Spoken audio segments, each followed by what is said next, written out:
오늘의 사연 시작하겠습니다. 안녕하십니까. 동호회 활동을 즐기는 30대 후반 남자입니다. 여기 방문하시는 분들 중에 동호회 활동하시는 분들 계십니까? 저도 결혼 전에는 사는 게 바빠 죽겠는데 무슨 동호회 활동까지 하느냐 하던 사람 중에 하나였는데 우연찮게 시작한 동호회 활동에 잊을 수 없는 추억이 생겨 몇 년째 이 동호회 저 동호회 기웃거리며 활동을 하고 있습니다. 아내는 당연히 모르는 일이고 제가 동호회 가서도 뭘 하는지 뭐 때문에 이렇게 열심히 나가는지 상상도 못할 겁니다. 하지만 저는 이 동호회에서의 만남이 스릴 있고 묘하게 중독적이라 이러면 안 되는 걸 알면서도 쉽게 빠져나올 수가 없네요. 제가 제 인생 첫 동호회 활동을 다니다가 거기서 알게 된 누님이 한 명 있습니다. 그때가 제 나이가 30대 초반이었고 그 누님은 30대 후반이었는데 제 또래로 봐도 위화감이 없을 정도로 얼굴도 참하고 관리가 잘 되어 있는 상태였고 성격도 모난 곳 없이 좋은 사람이었습니다.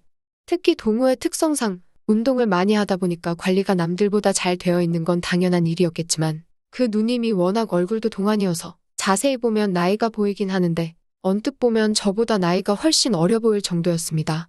얼굴도 좋고 성격도 좋고 관리도 잘 되어 있는 그 누님이 그 나이 먹도록 왜 시집도 못 갔는지 참 이해가 안 될 정도였어요. 이 누님은 동호회 안에서도 인맥이 좋은 마당발 회원이었고 아무래도 솔로로 지내는 걸 다들 알다 보니 남자 회원들도 엄청나게 따르는 사람이었습니다. 그때는 제가 동호회의 매력을 잘 못 느끼던 때였으니 지금 생각해보면 이 누님도 시집가지 않고 동호회에서 저렇게 수많은 남자들에게 둘러싸여가지고 사랑을 독차지하는 화려한 솔로 생활을 하는 자신의 모습에 중독이 되었던 게 아닌가 싶었습니다. 이 누님은 말했다시피 동호회 내에서 모르는 사람이 없을 정도로 유명인이었습니다. 심지어 동호회 활동도 그 누님이 참석하는 여부에 따라 출석률이 달리하게 될 정도로 영향력이 있는 사람이었어요. 저는 아내 때문에 아무래도 동호회 활동만 하고 집에 돌아가야 했었는데 우연찮게 동호회 사람들하고 처음 술자리까지 따라가게 되었던 날이 있었습니다. 아내가 친정에서 하루 자고 오기로 했었거든요. 아무튼 그때 저도 처음으로 동호회 회원들과 2차를 나갈 수가 있었고 그때 그 누님과 처음으로 안면도 트고 대화를 나누게 되었습니다. 동호회 활동을 하다 보면 남자 회원들이 꼭 자기한테 와서 말 한마디씩 걸고 하는데 저는 당시에 아내도 있고 해서 딱히 말이라도 붙여볼 생각도 없었고 애초에 숙맥인 저한테는 기회도 없는 게 아닌가 생각했기에 그 누님과 대화를 따로 나눈 적이 없었거든요. 이 누님이 그게 참 못마땅했던 것 같습니다.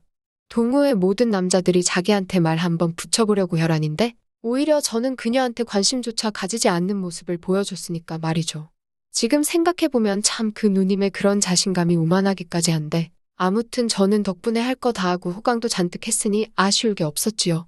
아무튼 저도 술이 몇 잔 들어가 있는 상황인데다가 누님이 여태까지 자기한테 관심을 안 보이던 제가 그녀와 대화도 나누면서 즐거워하고 있으니까 이 누님도 저를 보더니 그러면 그렇지 하는 듯한 느낌으로 다른 사람은 신경도 쓰지 않고 오직 저만 집중 마크를 하면서 계속 말을 걸어주고 있었습니다.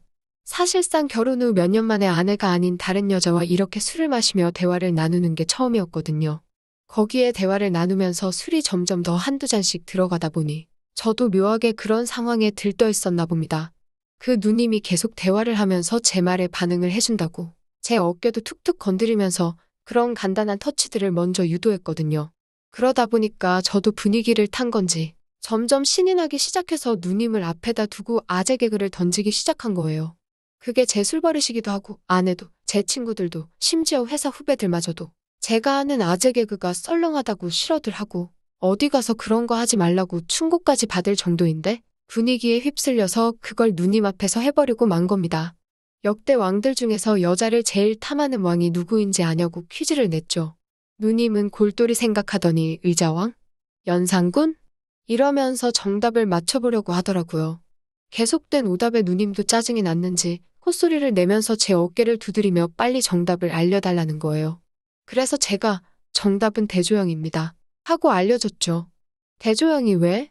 하는 듯한 느낌으로 생각하다가 그 어감에서 주는 포인트를 정확하게 캐치를 하고 누님이 엄청 재밌다는 식으로 반응을 했어요. 이제 와서 생각해보면 그 누님이 정말 제 농담이 재밌어서 웃은 게 아니고 이 동호회에서 항상 관심받고 모든 남자 회원들의 관심을 독차지하기 위해 가짜로 웃었다고 생각합니다. 그런데 모처럼 제 아내조차도 들으면 화부터 내는 저의 아재 개그에 눈물까지 흘리며 숨이 넘어가도록 반응해주는 누님을 보니 그때는 저도 모르게 누님에게 호감이 가기 시작했네요. 그렇게 처음 참석한 2차 모임은 나름 괜찮은 시간을 보내고 돌아오게 되었습니다. 특히 집에 가기 전에 누님이 자기 연락처라고 하면서 심심하면 아내 몰래 연락하라고 자기 전화번호를 찍어줬어요. 먼저 연락하라고 했지만 집에서 아내가 항상 곁에 있는데 제가 먼저 연락을 하기는 조금 곤란했습니다. 회사에 나가서 아내 모르게 누님하고 대화를 주거니 받거니 했어요. 그런데 그때까지만 해도 그냥 누님이 저랑 친해지고 싶어서 그런가 보다 하고만 생각했는데 이 누님은 저한테 원하는 게 뭔지 모를 정도로 혼자 지내는 여자가 결혼한 남자에게 보내기에는 조금 그런 문자들을 보내기 시작했습니다. 예를 들자면 오늘 밤에는 혼자서 자야 한다던가 하는 말을 하거나 했어요. 이 누님이 만나는 사람이 없는 건 이미 저랑 연락을 주고받으면서 알게 된 사실이었어요. 만나는 사람도 없고 혼자 사는 누님인데 혼자서 자는 건 당연한 거 아닌가 싶었습니다. 그런데 점점 대화를 나누다 보니 이 누님이 저를 강하게 원하고 있다는 걸 알게 되었어요. 그러던 중 동호회에서 그나마 친하게 지내는 다른 회원에게 충격적인 말을 듣게 되었습니다. 누님에 대한 이야기였어요. 저 누님이 동호회 남자들 중에 안 건드려본 사람이 없다고. 그런데 이유는 모르겠는데 특히 저 누님이 결혼한 남자만 보면 눈이 뒤집어진다고 하더라고요. 저 누님 때문에 가정이 파탄난 남자도 몇 명 봤다고 하면서 요즘 그 회원이 보기에도 그 누님이 저한테 의도적으로 접근하고 있는 게 워낙 티가 나니 저보고 조심하라고 하더라고요. 그렇게 되니 누님이 저한테 접근을 한 이후부터 모든 게 딱딱 설명이 되었습니다. 그래서 그때부터 일부러 누님하고 거리를 두려고 노력하게 되었습니다. 아내가 친정에 또 가거나 하면 어떻게 몰래 하루 정도는 저도 같이 즐길 생각이 있었지만 그 누님 때문에 파탄난 집구석이 한두 개가 아니라니 조심스러울 수밖에 없었어요. 그런데 또 막상 제가 연락에 대답도 없고 동호회에 나와서도 그녀를 일부러 피하고 있으니 그 누님 입장에서는 오히려 안달이 나더라고요. 제 관심을 끌려고 일부러 제 근처에서 깔짝깔짝 왔다 갔다 하면서 제 관심을 사려고 하더라고요. 아내가 세상에서 제일 무서운 저였다 보니 최대한 이 누님을 피하기 위해 노력을 했습니다. 그래서 자연적으로 그 누님은 저한테 집착을 하는 그림이 나오기 시작했고 그것 때문에 또 생각지도 못한 사람이 한 명 더 끼어들게 되었어요. 동호회에서도 예쁜 걸로는 상위권에 속하나 그 누님의 부침성 때문인지 존재감이 그다지 없는 여자 회원이 한 명 더 있었거든요. 그런데 그 누님이 저한테 집착하듯 매달리는 모습을 보이니 그게 여자 회원들끼리의 경쟁심을 불러일으켰나 봅니다. 동호회에 나오는 또 다른 여자 회원이 저에게 관심을 표현하기 시작한 거예요. 여자들의 세계는 알다가도 모르겠더군요. 그 동호회 사이에서도 여자들끼리 서열이 존재하는 것 같았고 그 안에서 정말 정치판 뺨치게 이런저런 일들이 발생하고 있더라고요.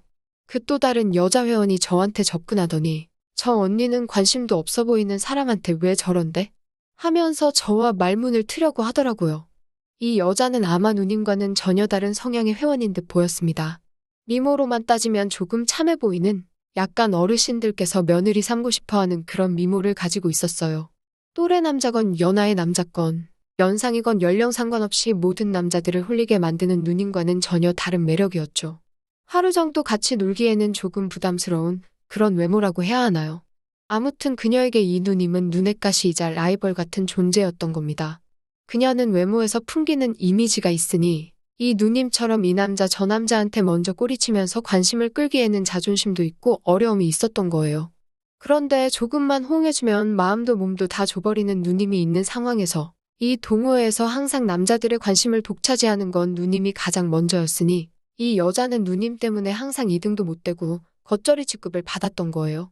그런 와중에 이 누님이 아주 목매달듯 저에게 관심을 보이고 있는 상황에도 아무런 관심도 주지 않는 제가 그녀의 눈에 들어왔던 거죠. 그리고는 제 의사는 상관도 하지 않고 그녀와 누님 사이에서 저를 먼저 꼬시는 사람이 이기는 것처럼 경쟁이 시작되어 버린 겁니다. 사실 저는 그때까지만 해도 일이 어떻게 돌아가는지 알지 못했어요. 여자들한테 이런 복잡한 세계가 있다는 것도 몰랐으니 말입니다. 그러다 또다시 아내가 친정에 가게 되는 날이 생겼고 저도 딱히 할 게 없다 보니 동호회에서 2차 모임이 있으면 거기나 따라 나가야겠다고 생각했습니다. 그래서 채팅방에다가 오늘은 2차 모임이 있냐고 물으니 그날은 아예 모임이 없던 건지 아무도 제 말에 반응도 없고 대답도 없었어요. 그래서 아쉽지만 그날은 글렀다고 생각했는데 그녀한테서 연락을 받게 됩니다. 지금 2차 모임 중이라고 하면서 저보고 오고 싶으면 오라는 거예요. 그래서 별 의심 없이 그녀가 말한 장소로 나갔는데 그녀가 가게 앞에서 저를 기다리고 있었습니다. 모임을 하고 있다는데 왜 가게 안에 있지 않고 밖에 있느냐고 물으니 사실은 알고 봤더니 2차 모임이 따로 있던 건 아니고 그녀가 그냥 저랑 단둘이 만나고 싶어서 자리를 만든 거라고 사실대로 말해주더라고요. 약간 어른스럽고 남자 홀릴 법한 누님만 보다가 또 청순하고 단아한 여자가 저한테 이렇게 접근을 하니 기분이 색다르더라고요. 그리고 그 여자 회원이 어떤 속셈인지 그때는 몰랐기도 하고 아내도 친정에 가 있으니 모르겠지 싶어서 그녀와 둘이 술집 안으로 들어가게 되었습니다. 한참 대화를 나누고 있는데 그 누님이 오늘 모임이 있냐는 저희 채팅을 본 건지 저한테 자꾸 둘이서 만날래? 하고 연락이 오더라고요. 부담스러워서 일부러 대답을 안 하고 있었는데 제 핸드폰이 테이블 위에 있으니까 누님한테 연락이 오고 있는 걸 그녀가 눈치를 챈 거예요.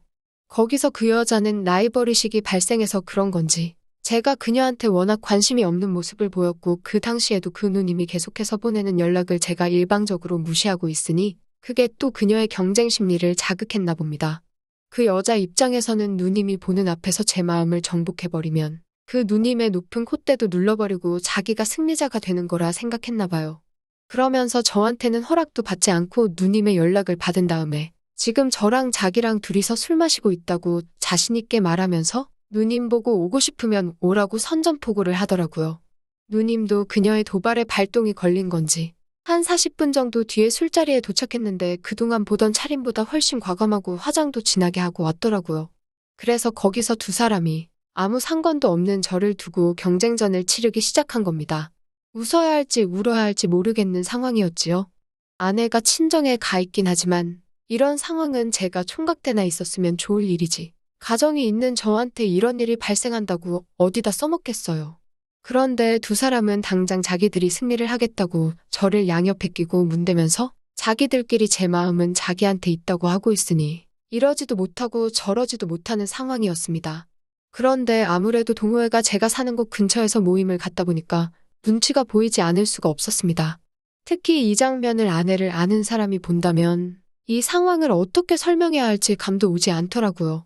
그래서 하는 수 없이 누님과 그녀에게 장소를 조금 프라이버시를 지킬 수 있는 곳으로 옮기면 좋겠다고 했습니다. 그러니 이번에는 서로들 자기 집으로 가자고 하면서 경쟁이 붙은 거예요. 가게 안에서 아는 사람을 본 것 같아서 허둥지둥 나온 건데 이제는 가게 밖에서 여자 두 명이 저를 두고 서로 자기 집으로 가야 한다고 우겨대고 있으니 사람들 눈이 무서워서 어떻게 하지는 못하고 급한 대로 데리고 온 곳이 저희 집이었습니다. 막상 아내랑만 단 둘이 지내던 신혼집에 웬 외간 여자들 두 명이 떡하고 앉아있으니 그 장면이 참 사납더라고요. 벽에 걸려있는 결혼 사진들이 있는데도 그녀들은 아직도 서로 제가 자기를 더 좋아하네 어쩌고 저쩌고 하면서 술주정을 부리고 있으니 아주 당황스러웠습니다. 그런데 저도 어쩔 수 없는 게 이미 둘이서는 술에 엄청 취해서 자존심 싸움을 하고 있는 와중에 제가 괜히 그 둘을 자극이라도 했다간 둘 중에 누구냐고 선택을 하라며 아주 고성방가를 질러서 아파트 이웃들한테 이 상황을 들키는 게 더 겁이 났습니다. 이게 무슨 일인가 싶더라고요. 그래서 급한 대로 두 사람을 진정시키고 한 명은 서재로 한 명은 옷방으로 해서 떼어놓고 잠을 청하게 했습니다. 두 사람을 떼어놓기에는 제가 두 방을 오며 가며 그녀들한테 사실 다른 사람보다 너가 더 좋다는 식으로 구슬러야 하는 방법밖에 없었지요. 어차피 두 사람이 술이 엄청 많이 취해 있던 상태다 보니 왔다 갔다 하며 진정만 시키면 금방 잠에 들지 않겠나 하는 생각이 들었어요. 그렇다고 두 사람을 맨바닥에서 재울 수는 없으니 농에서 안 쓰는 이불 깔아다가 오며 가며 그녀들을 달래주고 재웠습니다. 호락호락하지가 않았어요. 동시에 두 명을 왔다 갔다 하며 한다는 게 말이죠. 덕분에 결혼을 한 몸인데도 불구하고 아내 모르게 호강을 하기는 했지만 다음에는 꼭 해야만 한다면 한 명씩 하는 게 좋겠다는 생각이 들 정도였습니다. 왔다 갔다 하는 것도 힘든데 저도 술이 어느 정도 취한 상태였으니 힘이 생각보다 많이 나지를 않아서 힘들었거든요. 아무튼 그렇게 그녀들도 충분히 저의 성의가 만족스러웠는지 깊은 잠에 빠져들었습니다. 저는 거실에서 완전히 진땀 다 빼고 녹초가 돼서 쓰러지듯 소파에 기대 있었어요. 사실 아내 한 명 상대하는 것도 힘들어서 대충 하고 끝내던 상황이었는데 아무리 운동을 쉬지 않고 하고 있어도 힘든 건 힘든 일이었습니다. 좋고 황홀했다는 느낌도 없고 그냥 피곤하기만 한 게 노동을 했다는 느낌밖에 들지 않았어요. 아침이 밝자마자 그녀들을 깨워서 보냈습니다. 심지어 그녀는 전날에 저랑 있었던 일이 기억이 안 나는지 자기가 왜 여기서 자고 있냐고까지 하더라고요. 했네 안 했네까지 물어보는 걸 보니 이미 술집에서부터 필름이 끊겨 있는 것 같았습니다.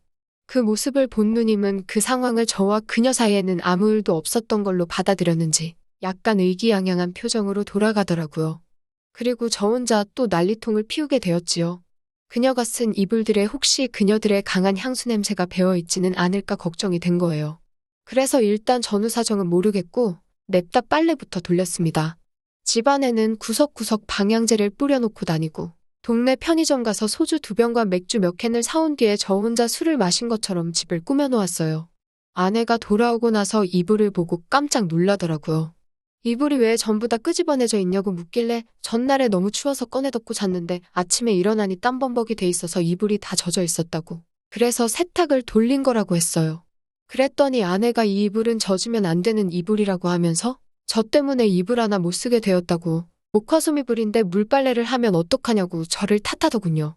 아무튼 멀쩡한 이불 하나 버리게 만들어서 아내가 화가 난 덕분인지 그날의 증거는 제대로 인멸을 해서 그런가 딱히 들키지 않았습니다. 그때 생각이 난 게 아내가 적어도 한 달에 한 번씩은 친정에 가서 하루 자고 오는 게 생활이 되어 있으니 저도 가끔씩 기분 전환 삼아 동호회 활동을 나가서 여자 회원들과 이런 시간을 가지는 것도 나쁘지 않겠다는 생각이 들었어요.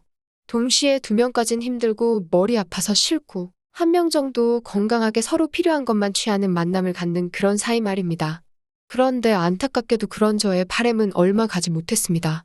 다음번 동호회 활동을 나갔는데 누님은 이제 저랑 볼장 다 봤으니 저한테 집착할 이유가 없어진 거예요. 사실 저도 그날 느낌에 그녀보다는 이 누님이 아내한테 들키지만 않으면 뒤끝도 없을 것 같고 해서 누님과 잘 해보고 싶었는데 누님이 저한테 관심을 더 이상 보이질 않으니 제가 누님한테 집착했다가는 정말 다른 회원이 말해준 것처럼 가정의 파탄이 나게 되는 지름길로 제가 스스로 들어가는 게 아닌가 싶었습니다. 그래서 다시 그녀에게 접근을 했어요. 그녀는 그날 있던 일은 기억도 제대로 못하고 있으니 다시 차근차근 단계를 밟아나가면 그녀와는 오랫동안 좋은 관계를 유지할 수 있지 않겠나 싶었거든요. 그런데 그녀도 처음에는 평소처럼 저를 대하다가 누님이 저한테 더 이상 관심을 보이지 않는 걸 눈치채고는 저한테 볼장 다 봤다는 식으로 대하기 시작하더군요. 그녀의 관심사는 오로지 누님뿐이었던 거예요. 누님이 쓰러뜨리지 못할 상대를 정복하고 싶은 욕심밖에 없었던 겁니다. 그리고 누님이 저한테 더 이상 관심을 보이질 않으니 그게 그녀 눈에는 누님이 자기한테 꼬리를 내렸다고 판단을 한 거고 승리를 쟁취한 그녀는 더 이상 저한테 잘 보일 필요가 없어진 거나 마찬가지였던 거예요. 그렇게 그녀와도 자연스럽게 멀어지게 되었고 저는 꺼다 놓은 보릿자루 같이 되었습니다. 결과적으로는 제가 2사람과 동시에 끝을 보긴 했지만 그게 또 다른 시작이 아니라 그녀들이나 저나 서로 끝을 보는 결과가 돼버리고 말았던 거예요. 여자들은 왜 그러는 걸까요? 자기들끼리 경쟁하고 우위에 꼭 서야 하는지 참 궁금할 따름입니다. 아무튼 저는 그때부터 동호회에서 이런 식의 만남을 갖는 스릴에 중독이 되어버려서 다른 동호회도 기웃거리면서 아내가 친정에 가서 없는 날에는 항상 다른 상대방과 시간을 즐기는 취미를 갖게 되었습니다. 동호회가 서로 같은 취미를 공유하는 사람들이 모이는 곳이기 때문에 이렇게 좋은 추억을 만들기에는 둘도 없이 좋은 곳인 것 같네요. 혹시 자기 취미가 있는데 혼자서만 즐기고 계신 분이라면 동네에 분명히 같은 취미를 즐기는 동호인이 있을 테니 그 사람들을 만나 한 번쯤 시간을 즐겨보는 게 어떠신지요? 없는 취미도 만들어서 여기저기 동호회 활동을 하고 다니는 사람이 이렇게 지나가면서 사연 하나 보태고 이만 들어가 보도록 하겠습니다. 감사합니다. 또 찾아주셔서 감사합니다. 매일 새롭고 흥미로운 사연으로 찾아뵙겠습니다. 구독과 좋아요 잊지 마시고 다음 사연으로 다시 찾아뵙겠습니다. 감사합니다.